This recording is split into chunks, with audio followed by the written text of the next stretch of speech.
അബ്ദുൽ ഖൈസിന്റെ സംഘം വരുമ്പോൾ സൗദി അറേബ്യയിലെ അൽ അഹ്സ എന്ന പ്രവിശ്യയിൽ നിന്ന് നബി സല്ലല്ലാഹു അലൈഹി വസല്ലം തങ്ങളുടെ അടുക്കലേക്ക് വന്ന സ്വാർത്ഥവാഹക സംഘം ഹബീബിനോട് പറയുകയാണ്, എല്ലാ കാലത്തും ഞങ്ങൾക്ക് ഇങ്ങോട്ട് വരാൻ കഴിയില്ല. ഞങ്ങളുടെയും വരുന്ന വഴിക്കുള്ള ഗോത്രങ്ങളുടെയും ഇടയിൽ അഭിപ്രായ വ്യത്യാസങ്ങളും സംഘട്ടനങ്ങളും ഉള്ളവരാണ്. യുദ്ധം നിഷിദ്ധമായ മാസത്തിൽ മാത്രമേ സൗകര്യപ്രദമായി ഇങ്ങോട്ട് വരാൻ കഴിയൂ. അതുകൊണ്ട് ഞങ്ങൾക്ക് ആവശ്യമുള്ളതെല്ലാം ഇപ്പോൾ പറഞ്ഞു തരണം എന്ന് നബി സല്ലല്ലാഹു അലൈഹി വസല്ലം തങ്ങളോട് പറയുമ്പോൾ അമർബഇൻ വനഹാനാ ബിഅർബഅ, 4 കാര്യങ്ങൾ ഞങ്ങളോട് കൽപ്പിക്കുകയും 4 കാര്യങ്ങൾ ഞങ്ങളെ വിലക്കുകയും ചെയ്തു. അതിൽ ഒന്നാമതായി ഞങ്ങളോട് കൽപ്പിച്ചത് അമറനാ ബിൽ ഈമാനി ബില്ലാഹി വഹ്ദഹ്, ഏകനായ അല്ലാഹുവിൽ മാത്രം വിശ്വസിക്കുക. ഏകനായ അല്ലാഹു മാത്രമാണ് ആരാധനയ്ക്കർഹൻ എന്ന് വിശ്വസിക്കുക.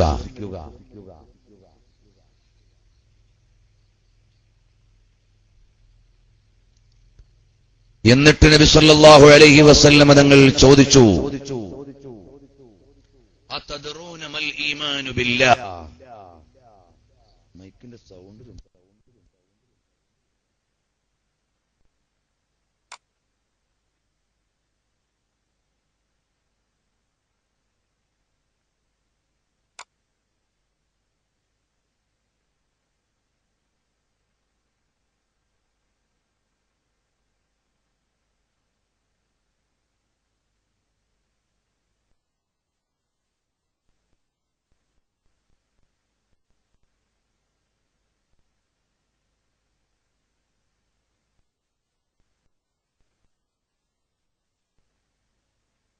സല്ലല്ലാഹു അലൈഹി വസല്ലം തങ്ങൾ ചോദിച്ചു, അതദ്റൂന മൽ ഈമാനു ബില്ലാഹ്, അല്ലാഹുവിലുള്ള വിശ്വാസം എന്താണ് എന്ന് നിങ്ങൾക്കറിയുമോ? വന്നവർ പറഞ്ഞു, അല്ലാഹു വറസൂലുഹു അഅലം, അല്ലാഹുവിനും റസൂലിനും അറിയാം.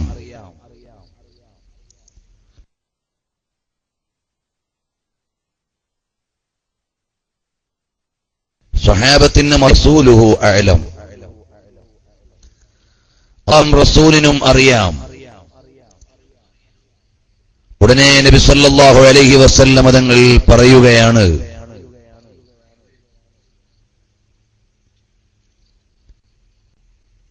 അല്ലാഹുവിലുള്ള വിശ്വാസം എന്ന് പറഞ്ഞാൽ അഷ്ഹദു അല്ലാ ഇലാഹ ഇല്ലല്ലാഹ് വഅഷ്ഹദു അന്ന മുഹമ്മദർ റസൂലുള്ളാഹ്.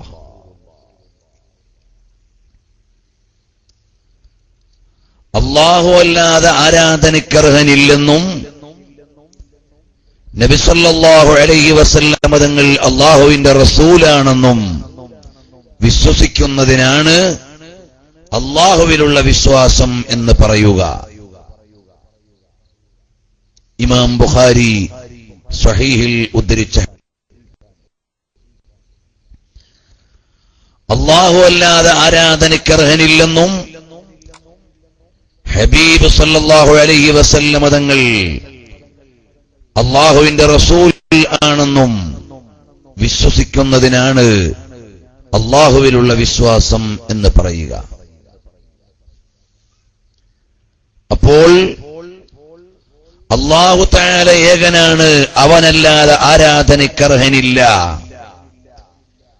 എന്ന് എത്ര പ്രാധാന്യത്തോടെ വിശ്വസിക്കുന്നുണ്ടോ അത്രയും പ്രാധാന്യത്തോടെ വിശ്വസിക്കേണ്ടതാണ് മുഹമ്മദ് നബി സല്ലല്ലാഹു അലൈഹി വസല്ലം അല്ലാഹുവിന്റെ റസൂലാണ് എന്ന്.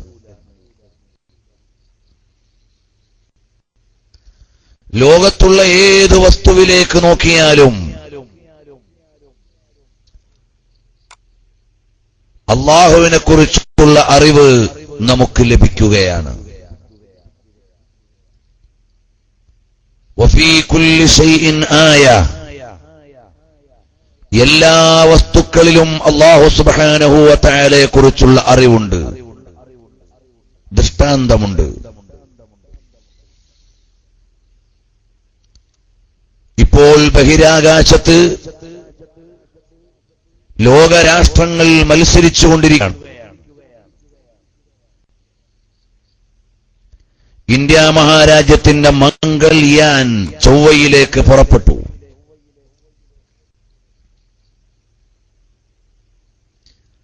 അപ്പോഴേക്ക് ബഹിരാകാശ മത്സരം വേറെ രാജ്യങ്ങൾ സംഘടിപ്പിച്ചു.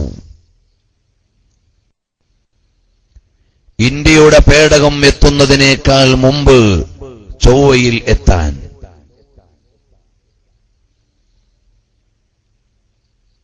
ചൈന പറഞ്ഞു ബഹിരാകാശം എല്ലാവരുടെയും അവകാശമുള്ള സ്ഥലം, ഒരു രാജ്യത്തിന്റേത് മാത്രമല്ല. അങ്ങനെ ഭൂമിയിൽ നിന്ന് മാറി അന്യഗ്രഹങ്ങളിലേക്കുള്ള സഞ്ചാരം മുതൽ ബഹിരാകാശത്തുവരെ മനുഷ്യൻ അവന്റെ അന്വേഷണവും പഠനവും എല്ലാം വികസിപ്പിച്ചുകൊണ്ടിരിക്കുമ്പോൾ ഓരോ പഠനങ്ങളും അന്വേഷണങ്ങളും മനുഷ്യന് നൽകുന്ന സന്ദേശം എന്താണ്? സനുരീഹിം ആയാതിനാ ഫിൽ ആഫാഖി വഫീ അൻഫുസിഹിം ഹത്താ യതബയ്യന ലഹും അന്നഹുൽ ഹഖ്. അല്ലാഹു സുബ്ഹാനഹു വ തആല അല്ലാഹു ഉണ്ട് എന്ന വസ്തുതയെ, അല്ലെങ്കിൽ അല്ലാഹുവിന്റെ സാന്നിധ്യത്തിന്റെ പ്രമാണത്തെ അവർക്ക് ബോധ്യപ്പെടുത്തി കൊടുക്കാനുള്ള ദൃഷ്ടാന്തങ്ങൾ വെക്കുന്നതാണ്, കാണിച്ചു കൊടുക്കുന്നതാണ്. ഫിൽ ആഫാഖ്, മണ്ഡലങ്ങളിൽ, ഓരോ മണ്ഡലങ്ങളിലും പുതിയ പുതിയ ദൃഷ്ടാന്തങ്ങളാണ്. ഓരോ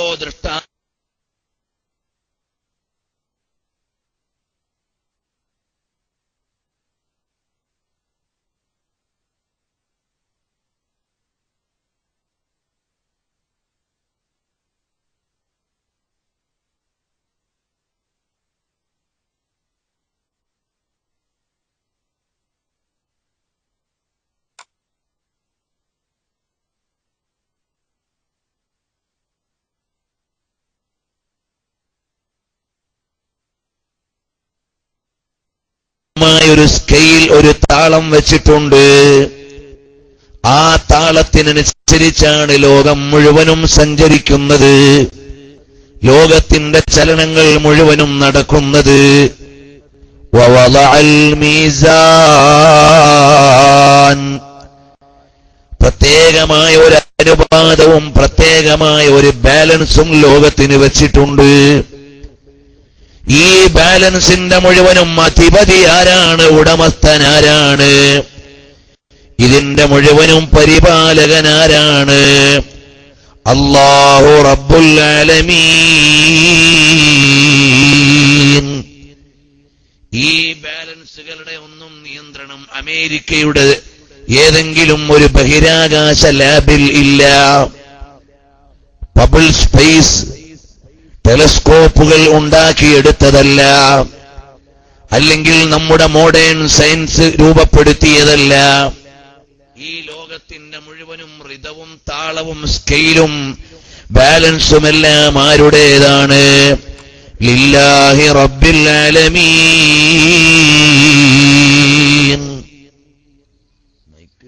ഡൗൺ ആയി പോകുന്നുണ്ടല്ലേ? പുറത്തുകൊണ്ട് എങ്ങനെ ഉണ്ടെന്നോ? കുഴപ്പമില്ല. ഞാൻ അഡ്ജസ്റ്റ് ചെയ്ത് പറയാം, കുഴപ്പമില്ല. പക്ഷെ പരിപാടികൾ ഇങ്ങനെ ബുദ്ധിമുട്ടായി പോകാതിരിക്കാനാ പറയാം. ലോകഗുരുവായ പുണ്യനബി സ്വല്ലല്ലാഹു അലൈഹി വസല്ലമ തങ്ങൾ നമ്മുടെ മുമ്പിലേക്ക് പഠിച്ചു തരുന്നത് ലോകത്തെ ഏറ്റവും വലിയ യാഥാർത്ഥ്യമാണ്. ഈ പ്രപഞ്ചത്തിന് മുഴുവനും സുപ്രീം അതോറിറ്റി ലോകാധിപതിയായ അല്ലാഹു ജല്ല ജലാലുഹു അവനാണ്. അവനാണ് ഈ ലോകത്തിന് മുഴുവനും താളം വെച്ചിട്ടുള്ളത്.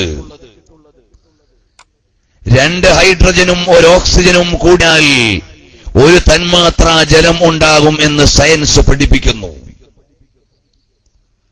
അങ്ങനെ സയൻസ് ഉണ്ടാക്കിയ വെള്ളമാണോ ലോകത്തുള്ളത്?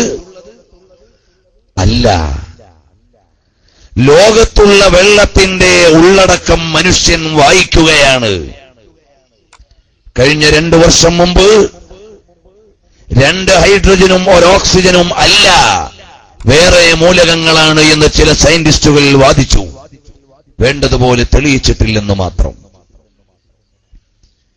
ഒരു പക്ഷേ ഇനി നാളെ മാറ്റിയെന്ന് വരാം. ഏതായാലും മനുഷ്യൻ ഹൈഡ്രജനും മൂലം കൂട്ടിച്ചേർത്ത് ഉണ്ടാക്കിയതല്ല ലോകത്തെ വെള്ളം. ആ വെള്ളം അല്ലാഹു തആല നൽകുന്നു. അതിന്റെ ഉള്ളടക്കത്തെ മനുഷ്യൻ പേരിട്ട് വിളിക്കുന്നു എന്നല്ലാതെ അൻസൽനാ മിനസ് സമാഇ മാഅ,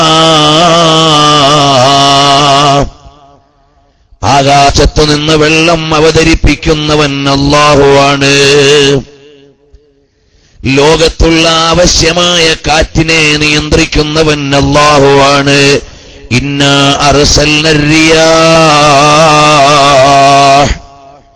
കാറ്റിനെ അയക്കുന്നവൻ നമ്മളാണ്.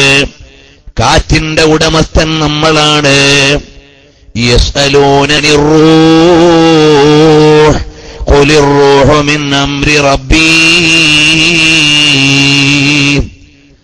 ലോകത്തുള്ള ഗവേഷണങ്ങളുടെയും നിരീക്ഷണങ്ങളുടെയും പര്യവേക്ഷണങ്ങളുടെയും പഠനങ്ങളുടെയും മുഴുവനും അമരത്തു നിൽക്കുന്ന ലോകത്തെ ഏറ്റവും ബുദ്ധിമാനായ സൃഷ്ടിയായ മനുഷ്യൻ, ആ മനുഷ്യന്റെ തന്നെ അവന്റെ ഹ്യൂമൻ ബോഡിയെ കുറിച്ച് പഠിച്ചു നോക്കിയപ്പോൾ അവസാനം അവന് പറയാനുള്ളത് എന്താണ്?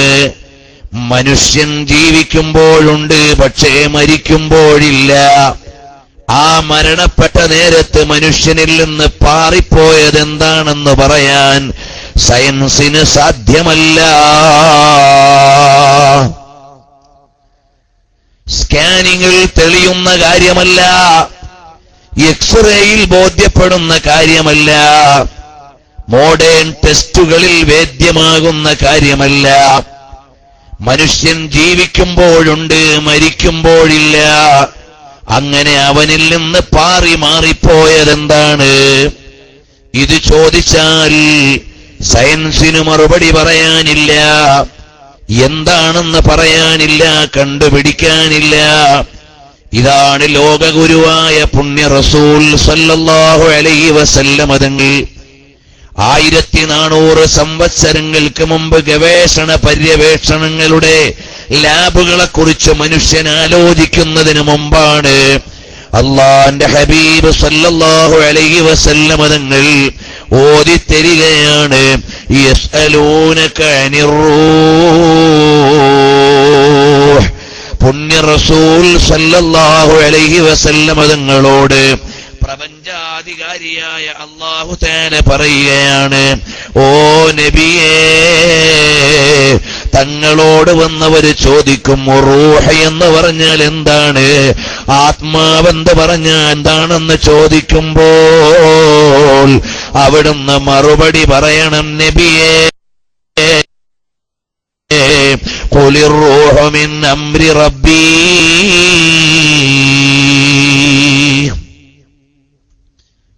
നബിയെ തങ്ങൾ പറയണം, അർറൂഹു മിൻ അംരി റബ്ബീ, ആത്മാവ് അല്ലാഹുവിന്റെ പ്രത്യേക അധികാരത്തിലും നിയന്ത്രണത്തിലുമുള്ളതാണ്. അത് മനുഷ്യന് ഇഷ്ടാനുസാരം കൈകാര്യം ചെയ്യാനുള്ളതല്ല. അവന്റെ നിയന്ത്രണത്തിന്റെ പരിധിയിലേക്ക് അധികാരം ലഭിച്ചിട്ടുള്ളതല്ല. ഈ നിലയിൽ ആത്മാവിനെ കുറിച്ച് 6-ാം നൂറ്റാണ്ടിലെ ജനതയെ ഗവേഷണ തുങ്കതയിൽ നിൽക്കുന്ന മാനവന്റെ മനതലത്തിൽ ഗവേഷണത്തിന്റെ അസ്ഥിവാരങ്ങളെ അടയാളപ്പെടുത്തും വിധം പറഞ്ഞു തരുന്നു. റഹ്മത്തുൽ ലിൽ ആലമീൻ മുഹമ്മദുർ റസൂലുള്ളാഹ്. മുഹമ്മദുർ റസൂലുള്ളാഹ് സല്ലല്ലാഹു അലൈഹി വസല്ലമ തങ്ങൾ ഈ അടിസ്ഥാനപരമായ ഏകദൈവ വിശ്വാസമാണ് ഇസ്ലാമിന്റെ വിലാസമെന്ന് പറഞ്ഞാൽ അല്ലാഹുവിനുള്ള വിശ്വാസമാണ്. അല്ലാഹു മൗജൂദുൻ ഖദീമുൻ ബാഖി മുഖാലിഫുൽ ലിൽ ഖൽഖി ഫിൽ ഇത്ലാഖി. ഈ ഏകനായ സുപ്രീം അതോറിറ്റിയുടെ നിയന്ത്രണത്തിൽ നിന്ന് മാറി ലോകത്തൊരു ഭരണാധികാരിക്കും ചലിക്കാൻ പറ്റില്ല. ലോകത്തൊരു സംവിധാനത്തിലടക്കാൻ കഴിയില്ല. ലോകത്തൊരു വിചാരകനും പ്രവേശിക്കാൻ സാധ്യമല്ല. അത്രയും സമ്പന്നമായ അടിസ്ഥാനപരമായ വിശ്വാസമാണ് ഏകനായ അല്ലാഹുവിലുള്ള വിശ്വാസം. എന്റെ പ്രിയമുള്ള സഹോദരാ, ഖുർആൻ പറയുന്നത് കണ്ടില്ലേ? സനുരീഹിം ആയാതിനാ ഫിൽ ആഫാഖ്. ഉപരിലോക മണ്ഡലങ്ങളിൽ അല്ലാഹുവിന്റെ ദൃഷ്ടാന്തങ്ങളെ കാണിച്ചു തരുന്നതാണ്. അഥവാ ലോകത്തുള്ള മനുഷ്യൻ ബഹിരാകാശ ഗവേഷണ നിരീക്ഷണ പഠനങ്ങളുടെ ഉത്തുംഗതയിലേക്ക് എത്തുമ്പോൾ അവർക്ക് അവസാനം പറയാനുള്ള ആൻസർ എന്താണ്? I can see a divine hand behind this universe. ഈ ലോകത്തിന് പിന്നിൽ ഒരു ദൈവീകമായ അധികാരമുണ്ടെന്നല്ലാതെ മനുഷ്യനെ പറഞ്ഞു വെക്കാൻ സാധ്യമല്ല. 500 പ്രകാശവർഷം ദൂരെ മനുഷ്യൻ ഒരു ഗോളം കണ്ടി എന്ന് ചിലപ്പോൾ നിങ്ങൾ വായിക്കും. തലശ്ശേരിയിൽ പോകുന്ന ദൂരമാണോ? കണ്ണൂരിലേക്ക് പോകുന്ന ദൂരമാണോ? അല്ലെങ്കിൽ ഇന്ത്യ മഹാരാജ്യത്തിന്റെ അങ്ങേയറ്റത്ത് കശ്മീരിലേക്ക് പോകുന്ന ദൂരമാണോ? അല്ല. പ്രകാശത്തിന്റെ വേഗം 3 × 10⁸ ഒരു സെക്കൻഡിൽ 3 ലക്ഷം കിലോമീറ്റർ വേഗതയിൽ സഞ്ചരിക്കുന്ന പ്രകാശം 500 വർഷം സഞ്ചരിച്ചാൽ എവിടെയെത്തുമോ അവിടെ ഒരു ഗോളം ഉണ്ടെന്ന് സയന്റിസ്റ്റ് പറയുന്നു.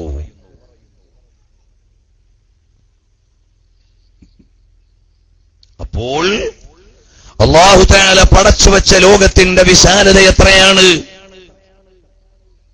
മനുഷ്യൻ പിന്നെയും വായിക്കുകയാണ്.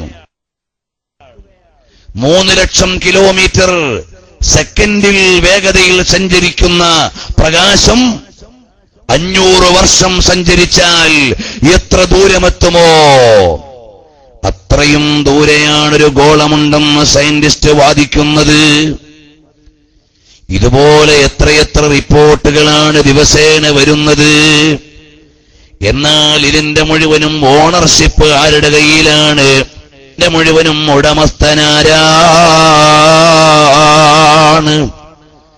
ഇതാണ് പ്രാഥമികമായി ഒരു വിശ്വാസിയുടെ മനസ്സിലേക്ക് മന്ത്രിച്ചു കിടക്കുന്നത്. പരിശുദ്ധമായ ഖുർആനിലെ സൂറത്തുൽ ഫാത്തിഹയിൽ ആദ്യം തന്നെ നമ്മൾ ഓതുന്നില്ലേ? ബിസ്മില്ലാഹിർ റഹ്മാനിർ റഹീം അൽഹംദുലില്ലാഹി റബ്ബിൽ ആലമീൻ. സർവലോകത്തിന്റെയും പരിപാലകനായ അല്ലാഹുവിനാണ് സർവസ്തുതിയും. സർവലോകത്തിന്റെയും പരിപാലകൻ. ഈ ലോകമെന്ന് പറഞ്ഞാൽ എന്താണ്?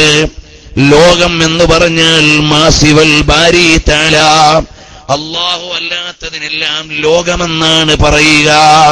ആ അല്ലാഹു ആകുന്ന ഉടമസ്ഥനല്ലാതെ അവന്റെ സൃഷ്ടിയായി എന്തൊക്കെയുണ്ടോ അതിനാണ് ആലം എന്ന് പറയുന്നത്. ആലമിന്റെ മുഴുവനും ഉടമസ്ഥനാണ്, പരിപാലകനാണ് റബ്ബുൽ ആലമീൻ. ഈ ഒരു വിശ്വാസം ഓരോ ദിവസവും ഊതിക്കാച്ചി അവതരിപ്പിക്കാൻ മാത്രം സമ്പന്നമായ രേഖകളുണ്ട്, മതിയായ പ്രമാണങ്ങളുണ്ട്. ആവശ്യമായ രേഖകളും ഗവേഷണ പ്രബന്ധങ്ങളും നമ്മുടെ മുമ്പിലേക്ക് വന്നുകൊണ്ടിരിക്കുകയാണ്. ഈ ലോകത്തിന്റെ മുഴുവനും പരിപാലകനാരാണ്? അല്ലാഹു റബ്ബുൽ ആലമീൻ. പ്രിയമുള്ള സഹോദരങ്ങളെ, ബയോളജിയുടെയും സുവോളജിയുടെയും ബോട്ടണിയുടെയും ജിയോഗ്രഫിയുടെയും അറ്റ്മോസ്ഫിയർ സയൻസിന്റെയും ലോകത്തുള്ള മുഴുവൻ ശാസ്ത്രശാഖകളുടെയും അടിസ്ഥാന നാമങ്ങൾ രൂപപ്പെടുന്നതിന് മുമ്പ് 6-ാം നൂറ്റാണ്ടിലെ ജനതയുടെ മുമ്പിലേക്ക് ആലോചനയിൽ അധിഷ്ഠിതമായ വിശ്വാസത്തിന്റെ അസ്ഥിവാരങ്ങളെ അചഞ്ചലമായി അടയാളപ്പെടുത്തിയ പുണ്യ റസൂൽ മുഹമ്മദുർ റസൂലുള്ളാഹ് സല്ലല്ലാഹു അലൈഹി വഅലിഹി വഅസ്ഹാബിഹി വസല്ലമ തങ്ങളാണ്. അല്ലാഹുവിന്റെ ഹബീബ് സല്ലല്ലാഹു അലൈഹി വസല്ലമ തങ്ങൾ ഒരു നാൾ അവിടുത്തെ മുമ്പിലേക്ക് വരുന്ന ഗ്രാമീണനായ അറബിയോട് ചോദിക്കുന്നു, അല്ലയോ കൂട്ടുകാരാ, ഈ ലോകത്തിനൊരു ഉടമസ്ഥനുണ്ടെന്നതിന് തെളിവെന്താണ്? ആ കാലഘട്ടത്തിൽ ഗവേഷണോപാധികളില്ല, നിരീക്ഷണ യന്ത്രങ്ങളില്ല, പര്യവേക്ഷണ സംവിധാനങ്ങളോ ലാബുകളോ ഇല്ല.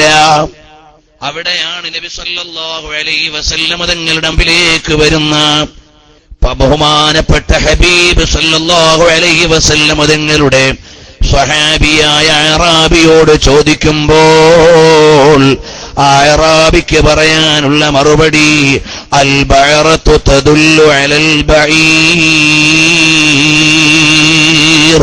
അൽ ബഅറത്തു തദുല്ലു അലൽ ബഈർ. ഞാൻ എന്റെ വീട്ടിൽ നിന്ന് ഇറങ്ങിയിട്ട് ഇവിടേക്ക് എത്തുന്നതിനിടയിൽ വഴിയോരത്തൊരുപാട് കാഷ്ടങ്ങൾ എനിക്ക് കാണാൻ കഴിഞ്ഞു. ആ കാഷ്ടങ്ങൾ കാണുമ്പോഴറിയാം ഇതുവഴി കടന്നുപോയ മൃഗമേതാണ്, ഇതുവഴി കടന്നുപോയ നാൽക്കാലി ഏതാണ്. ഒട്ടകമാണെങ്കിൽ ഒട്ടക കാഷ്ടമാണ് അവിടെ ഉണ്ടാവുക. അതുവഴി കടന്നുപോയ നാൽക്കാലിയെ ജീവിയെ അറിയാൻ വഴിയോരത്തെ കാഷ്ടമാണ് പ്രമാണമെന്ന് പറയുമ്പോൾ എന്റെയും നിങ്ങളുടെയും മുമ്പിൽ തുറന്നു കിടക്കുന്ന വിശാലമായി ലോകം, ഈ ലോകത്തെക്കുറിച്ച് ഒരാളങ്ങ് പഠിച്ചാൽ അവസാനമായി ചോദിക്കും, ഇതിന്റെ ഉടമസ്ഥനാരാണ്, ഇതിന്റെ നിയന്ത്രിതാവാരാണ്? അവിടെയുള്ള ലാസ്റ്റ് ആൻഡ് ഫൈനൽ ആൻസർ ആണ് അല്ലാഹ്. അവസാനത്തെ ഉത്തരമാണ് അല്ലാഹ്. അവസാനം പറയാനുള്ള ഉത്തരമാണ് അല്ലാഹു. എല്ലാത്തിന്റെയും പരിപാലകനും ഉടമസ്ഥനും ഏകനായ സംവിധായകനായ അല്ലാഹു തആലയാണ്. ആ റബ്ബിലുള്ള വിശ്വാസമാണ് ഇസ്ലാമിന്റെ അടിത്തറ. ആനുകാലിക ലോകത്ത് ഒരുപാട് ഭാഗങ്ങളിൽ നിന്നും ഏക വിശ്വാസത്തിന്റെ അസ്ഥിവാരങ്ങളെ ഇല്ലായ്മ ചെയ്യാനുള്ള ശ്രമങ്ങളുണ്ട്. മനുഷ്യനിൽ പടച്ചവനെക്കുറിച്ചുള്ള ബോധം ഇല്ലായ്മ ചെയ്യാനുള്ള ശ്രമങ്ങൾ നടക്കുമ്പോൾ ഈമാനുള്ള എന്റെ സഹോദരന്മാരോട് പറയാനുള്ളത്, യാ അയ്യുഹല്ലദീന ആമനൂ ആമിനൂ, ഈമാനുള്ള ജനങ്ങളെ, നിങ്ങൾ ഈമാനിൽ നിതാന്ത ജാഗ്രത വേണേ. അല്ലാഹുവിനെ അറിയാൻ ഈ ലോകത്തേക്ക് നോക്കുമ്പോ സാധിക്കണം. അല്ലാഹുവിനെ അറിയാൻ ഈ ഉലകത്തിലേക്ക് സമീപിക്കുമ്പോൾ കഴിയണം. അല്ലാതെ എങ്ങനെയാണ് സഹോദരാ ഈ ലോകത്തുള്ള ഇലയിലും ഇലയനക്കങ്ങളിലും മുഴുവനും അല്ലാഹുവിന്റെ ദൃഷ്ടാന്തങ്ങളാണ്. ബഹുമാനപ്പെട്ട അഹ്മദുൽ കബീർ അർ-റിഫായി, അഹ്മദുൽ കബീർ റിഫായി തങ്ങളാരാണ്? അഖ്താബുകളിൽപ്പെട്ട നേതാവാണ്, ഔലിയാക്കളിൽപ്പെട്ട നേതാവാണ്. ഇറാഖിലെ നാസുരിയയിലേക്ക് ചെന്നാൽ അതാ ബഹുമാനപ്പെട്ട അഹ്മദുൽ കബീർ തങ്ങൾ വിശ്രമിക്കുന്ന വളരെ മനോഹരമായ വലിയ മഖ്ബറയുടെ ഉള്ളിൽ ആദരപൂർവ്വം ഇന്നും ജനങ്ങൾ സന്ദർശിച്ചുകൊണ്ടിരിക്കുന്ന നേതാവാണ് അഹ്മദുൽ കബീർ അർ-റിഫായി. ആ റിഫായി ശൈഖ് റളിയല്ലാഹു അൻഹുവിന്റെ ഗുരുവര്യർ അഹ്മദുൽ കബീർ തങ്ങളെ ഖലീഫയായി പ്രതിനിധിയായി എന്റെ വഫാത്തിനു ശേഷം ശിഷ്യന്മാർക്ക് മാർഗദർശനം നൽകാനുള്ള ശിഷ്യനായി പ്രതിനിധിയായി നിശ്ചയിക്കുമ്പോൾ മഹാനവറുകളുടെ ഉമ്മയുടെ സഹോദരനാണ് മഹാനവറുകളുടെ ശൈഖ്, അഥവാ പെങ്ങളുടെ മകനെയാണ്, സഹോദരീ പുത്രനെയാണ് ഖലീഫയായി നിശ്ചയിക്കുന്നത്. അപ്പോൾ ഭാര്യ ഒരു സംശയം ചോദിച്ചു, അല്ലയോ പ്രിയമുള്ള ഭർത്താവേ, നമ്മുടെ ഒരു മകനുണ്ടല്ലോ, ആ മകനെ നമുക്കൊന്ന് ഖലീഫയാക്കിക്കൂടായിരുന്നോ? അവനും നിങ്ങളുടെ ശിക്ഷണത്തിൽ കഴിയുന്നയാളല്ലേ?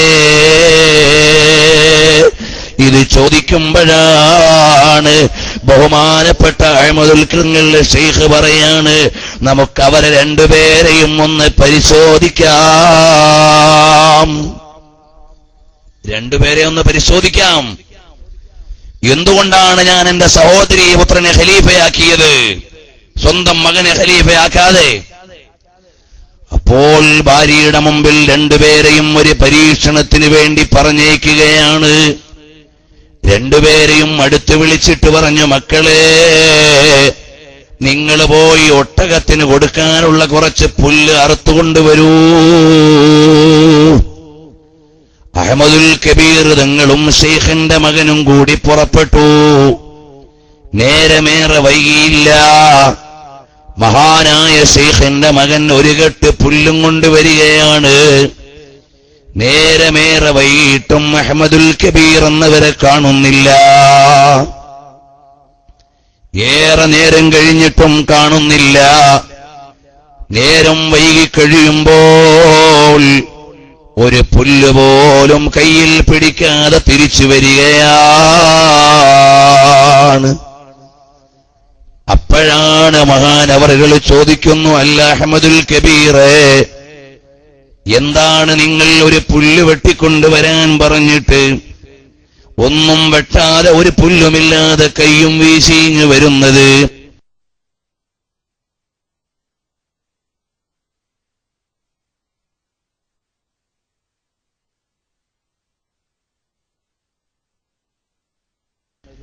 ഉടനെ മഹാനായ ഇങ്ങനെ തസ്ബീഹ് ചൊല്ലുകയാണ്.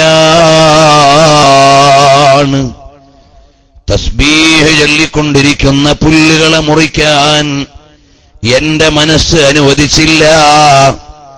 അങ്ങനെയാണ് ഞാൻ പുല്ല് മുറിക്കാതെ ഇങ്ങ് മടങ്ങിപ്പോന്നതെന്ന് പറയുമ്പോൾ എന്റെ പ്രിയമുള്ള സഹോദരങ്ങളെ, അഹ്മദുൽ കബീർ റളിയല്ലാഹു അൻഹു അതാ വളർന്നു നിൽക്കുന്ന പുല്ലിലേക്ക് നോക്കുമ്പോൾ തസ്ബീഹ് ചൊല്ലുന്നതായിട്ടാണ് കേൾക്കുന്നത്. ഇത് കേവലം ഒരു അത്യുക്തിയുള്ള കഥയല്ല, ഖുർആൻ നമ്മളോട് പറഞ്ഞു തരുന്ന സന്ദേശമാണ്. ഹദീസ് നമ്മളോട് വിശദീകരിച്ചു തരുന്നതാണ്. എങ്ങനെയാണ് മുസ്ലിയാരെ പുല്ല് തസ്ബീഹ് ചൊല്ലുമോ എന്നൊന്നും ആരും ചോദിക്കണ്ട. യുസബ്ബിഹു ലില്ലാഹി മാ ഫിസ് സമാവാതി വമാ ഫിൽ അർള്, ആകാശഭൂമികൾ ഉള്ളത് മുഴുവനും അല്ലാഹുവിനെ തസ്ബീഹ് ചൊല്ലുകയാണ്, തസ്ബീഹ് ചെയ്യുകയാണ്. സഹീഹിന്റെ ഗ്രന്ഥങ്ങളിൽ കാണാം, നബി സല്ലല്ലാഹു അലൈഹി വസല്ലം ഒരു വഴിയിലൂടെ നടന്നു പോകുമ്പോൾ രണ്ട് ഖബറാളികൾ ശിക്ഷിക്കപ്പെടുന്നുണ്ട്. രണ്ടുപേര് ഖബറിന്റെ ഉള്ളിൽ ശിക്ഷിക്കപ്പെടുന്നുണ്ട്. അപ്പോൾ നബി സല്ലല്ലാഹു അലൈഹി വസല്ലം തങ്ങൾ നോക്കിയപ്പോൾ മണ്ണിന്റെ അടിയിൽ ഖബറിന്റെ ഉള്ളിൽ കിടക്കുന്ന ഖബറാളികൾ ശിക്ഷിക്കപ്പെടുകയാണ്. എങ്ങനെയാണ് ഹബീബിനത് കാണാൻ കഴിഞ്ഞത്? അതെ, അതാണ് റസൂലുള്ളാഹി തങ്ങൾക്കുള്ള മുഅ്ജിസത്താണ്. ഞാൻ ഈ പറഞ്ഞതും സഹീഹിന്റെ ഗ്രന്ഥത്തിലുള്ളതാണ്. ഇമാം മുസ്ലിം ഉദ്ധരിച്ച ഹദീസിലില്ലേ, നബി സല്ലല്ലാഹു അലൈഹി വസല്ലം തങ്ങൾ ഇസ്രാഇന്റെ യാത്രയിൽ കടന്നു പോകുമ്പോൾ റഅയ്തു മൂസാ ഖായിമൻ യുസല്ലി ഫീ ഖബ്രിഹി, മൂസാ നബി അലൈഹിസ്സലാം ഖബറിന്റെ ഉള്ളിൽ നിന്ന് നിസ്കരിക്കുന്നത് ഞാൻ കാണുന്നു എന്ന് മുഹമ്മദുർ റസൂലുള്ളാഹ് സല്ലല്ലാഹു അലൈഹി വസല്ലം തങ്ങൾ പറഞ്ഞില്ലേ? അപ്പൊ അല്ലാഹുവിന്റെ ഹബീബ് കാണുകയാണ് രണ്ട് ഖബറാളികൾ ശിക്ഷിക്കപ്പെടുന്നുണ്ട്. എന്നിട്ട് നബി തങ്ങൾ പറയുന്നു, വമാ യുഅദ്ദബാനി ബികബീർ,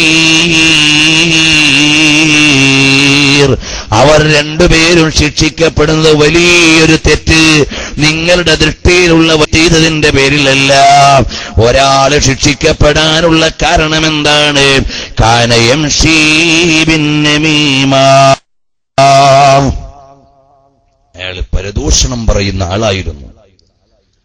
അയാൾ ഒരിടത്ത് കേട്ടത് മറ്റൊരിടത്ത് പറഞ്ഞ് അതുകൊണ്ട് ഫിത്നയുണ്ടാക്കുന്ന ആളായിരുന്നു. രണ്ടാമത്തെയാളോ മൂത്രമൊഴിക്കുന്ന സമയത്ത് ശ്രദ്ധിക്കാത്തയാളായിരുന്നു. മൂത്രം വേണ്ടതുപോലെ വാർന്നുപോയി എന്ന് ഉറപ്പുവരാതെ എഴുന്നേറ്റ് പോകുന്നയാളാണ്.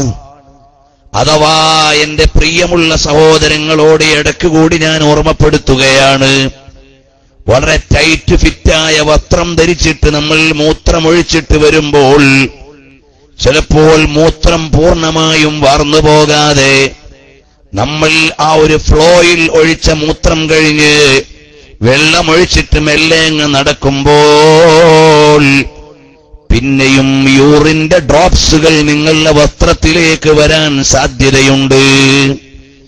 പിന്നെയും മൂത്രം ഇറ്റുപോകാൻ സാധ്യതയുണ്ട്. എന്നാൽ നിങ്ങളുടെ വസ്ത്രത്തിൽ അത് നജസാവുകയാണ്. അതോടെ നിങ്ങൾ നിസ്കരിക്കുന്ന നിസ്കാരം വെള്ളത്തിലാവുകയാണ്. അതുകൊണ്ട് നമ്മുടെ പ്രാഥമിക ആവശ്യ നിർവഹണ മേഖലയിൽ നജസിൽ നിന്ന് ശുദ്ധീകരിക്കുന്നതിൽ നല്ല ശ്രദ്ധയില്ലെങ്കിൽ നമ്മുടെ അമലുകൾ മുഴുവനും നഷ്ടമാണ്. വളരെ ടൈറ്റ് ഫിറ്റ് പാൻസും മറ്റുമൊക്കെ ധരിക്കുന്ന ചെറുപ്പക്കാർ വളരെ ഒന്ന് ശ്രദ്ധിക്കണമെന്ന് ഞാൻ ഓർമ്മപ്പെടുത്തുകയാണ്. വമാ യുഅദ്ദബാനി ബികബീർ,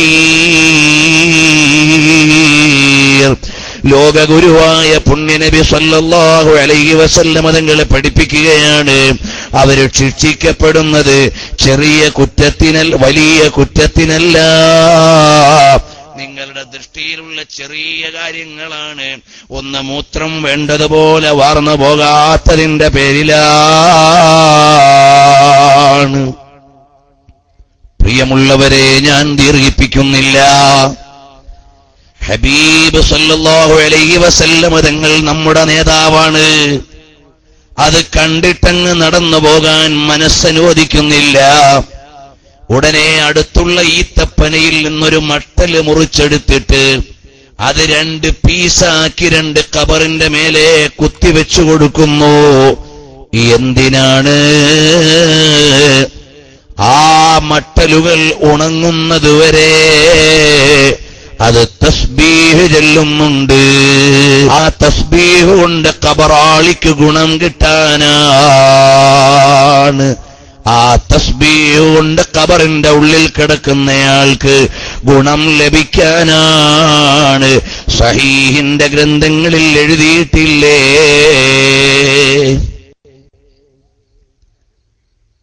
സസ്യങ്ങൾക്ക് ജീവനുണ്ട്, പക്ഷേ ആത്മാവില്ല. സസ്യങ്ങൾക്ക് ജീവനുണ്ട്, പക്ഷേ ആത്മാവില്ല. അപ്പോൾ നമ്മളെക്കാൾ സെൻസ് കുറഞ്ഞതാണ് സസ്യം. ആ സസ്യത്തിന്റെ തസ്ബീഹ് കൊണ്ട് ഖബറാളിക്ക് ഗുണം കിട്ടുന്നുണ്ടെങ്കിൽ വിവേകമുള്ള മനുഷ്യൻ ഖുർആൻ ഓതിയാൽ ഖബറാളിക്ക് ഫലം കിട്ടാതിരിക്കുമോ? നിങ്ങൾ ആലോചിച്ചു നോക്കൂ. നബി സല്ലല്ലാഹു അലൈഹി വസല്ലം തങ്ങൾ പഠിപ്പിച്ചു, ഈ ഈത്തപ്പനയുടെ മട്ടൽ ഉണങ്ങുന്നത് വരെ അത് ചൊല്ലുന്ന തസ്ബീഹ് കൊണ്ട് ഖബറാളിക്ക് ഗുണമുണ്ട്, അവർക്ക് ശിക്ഷയിൽ നിന്ന് ലഘുവാക്കൽ ഉണ്ട്. എങ്കിൽ ആത്മാവുള്ള വിവേകമുള്ള മനുഷ്യൻ ഒരാളുടെ ഖബറിൽ നിന്ന് ഖുർആൻ ഓതിയാൽ അതുകൊണ്ട് ഖബറാളിക്ക് ഗുണം കിട്ടാതിരിക്കുമോ?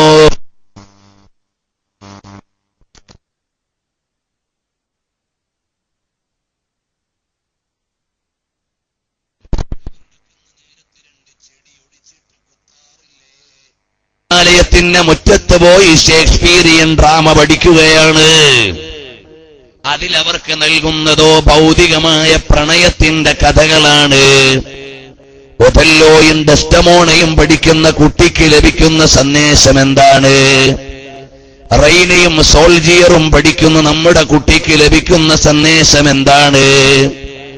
ഷേക്സ്പിയറിയൻ നാടകങ്ങളിലൂടെയും അതുപോലെയുള്ള ഭൗതിക എഴുത്തുകാരുടെ ലേഖനങ്ങളിലൂടെയും രചനകളിലൂടെയുമെല്ലാം മെറ്റീരിയൽ ലൗവിനെ കുറിച്ച്, ശാരീരികമായ സ്നേഹത്തെക്കുറിച്ച്, അല്ലെങ്കിൽ പ്രണയത്തെക്കുറിച്ച്, പ്രണയ നൈരാശ്യത്തെക്കുറിച്ച്, സ്നേഹത്തെക്കുറിച്ച് നമ്മുടെ മക്കള് പഠിക്കുകയാണ്. മലയാള സാഹിത്യത്തിലെ അവാർഡ് കിട്ടിയ രചനകൾ പരിശോധിച്ചു നോക്കിയാലും വഴിവിട്ട പ്രണയത്തിന്റെ കഥകളല്ലേ ഇതിവൃത്തമായി വന്നിട്ടുള്ളത്. ആ പുസ്തകങ്ങളല്ലേ നമ്മുടെ മക്കള് കലാലയത്തിൽ നിന്ന് പഠിക്കുന്നത്. അവർക്ക് വിദ്യാലയത്തിൽ നിന്ന് ലഭിക്കുന്ന കഥകളുടെ തീമുകൾ മുഴുവനും വഴിവിട്ട സ്നേഹത്തിന്റെയും ഇഷ്ടപ്പെടുന്നവന്റെ പിന്നാലെ പോകാനുള്ള സഹനത്തിന്റെയും പ്രേമ നൈരാശ്യത്തിന്റെയും കഥകളാണെങ്കിൽ അവരെ അല്ലാഹുവിന്റെ വഴിയിലേക്ക് ചിരിക്കുവാനുള്ള, അവരെ നേർവഴിയിലേക്ക് തിരിക്കാനുള്ള സന്ദേശം എവിടെ? നമ്മുടെ ഈ കണ്ണൂർ ജില്ലയിൽ നിന്ന് എത്ര സഹോദരിമാരാണ് ഇന്നലകളിൽ ആരുടെയൊക്കെയോ കൂടെ ഒളിച്ചോടിച്ചാടി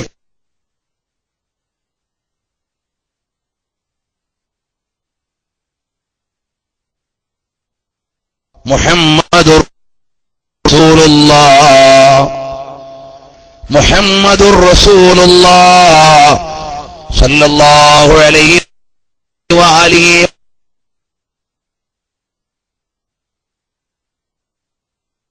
വഅസ്ഹാബിഹി വസല്ലമ തങ്ങളുടെ നേത്രധാരയിലേക്ക് മാനവികതയുടെ മനസ്സുകളെ സ്ഥാപിക്കുവാനുള്ള ഏറ്റവും വരിഷ്ഠമായ സന്ദേശത്തിന്റെ മഹിഷ്ഠ പ്രബോധനം നടത്തിയ അത്യുജ്വല പ്രഭാവത്തിന്റെ ആഗോള ഭാവമേ മുഹമ്മദുർ റസൂലുള്ളാഹ് സല്ലല്ലാഹു അലൈഹി വസല്ലം തങ്ങള് മദീന മസ്ജിദിൽ നിന്നുകൊണ്ട് സ്വഹാബാ കിറാമിനെ പറഞ്ഞു കൊടുക്കുന്ന ഒരു കഥയില്ലേ? ഓ സ്വഹാബാ, ഇന്നലകളിലെ 3 പേര് യാത്ര ചെയ്തു പോയ കഥയറിയുമോ?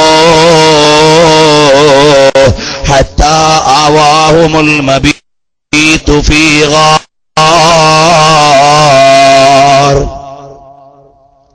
കഴിഞ്ഞുപോയ സമുദായത്തിലെ 3 ആളുകൾ അവർ യാത്ര ചെയ്തു പോയി ഒരു വഴിക്ക്.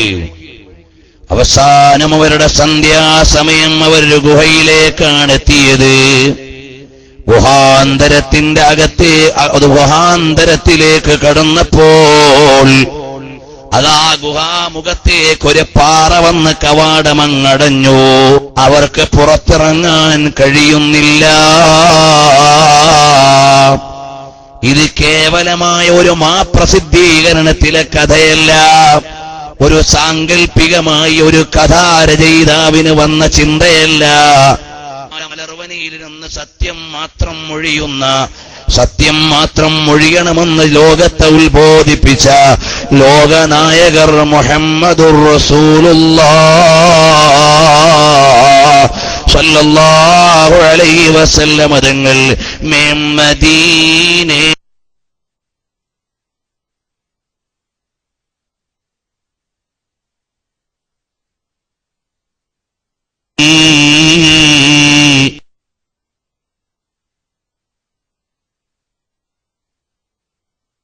സ്വീകാര്യയോഗ്യനായ വ്യാഖ്യാതാവായ ഇബ്നു ഹജർ അൽ അസ്ഖലാനി തങ്ങൾ 270ഓളം കറാമത്തുകളാണ് മഹദി